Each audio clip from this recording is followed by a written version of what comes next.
2025ஆம் ஆண்டின் முதல் வெள்ளிக்கிழமையொட்டி காஞ்சி காமாட்சி அம்மன் கோவிலில் தங்கத்தேர் உற்சவம். திரளான பக்தர்கள் கலந்து கொண்டு தங்கத்தேரினை வடம் பிடித்து இழுத்து அம்பாளை வணங்கி வழிபட்டனர். சக்தி தலங்களில் முதன்மையானதாக விளங்கும் காஞ்சிபுரம் காமாட்சி அம்மன் கோவிலில் 2025ஆம் ஆண்டின் முதல் வெள்ளிக்கிழமையொட்டி தங்கத்தேர் உற்சவம் வெகு விமர்சையாக நடைபெற்றது.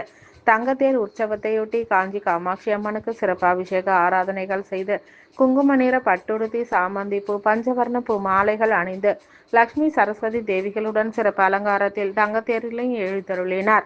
இதில் காமாட்சி அம்பாள் ஆலய ஸ்ரீகாரியம் சுந்தரேசையர் சிறப்பு சங்கல்பம் செய்து விழாவினை துவக்கி வைத்தனர். பின்னர் மேளதாளங்கள் முழங்க உபயதாரர்கள் பக்தர்கள் தங்கத்தேரினை வடம் பிடித்து இழுத்து செல்ல காஞ்சி காமாட்சி அம்மன் கோவில் வளாகத்தில் உலா வந்து பக்தர்களுக்கு காட்சியளித்தார்.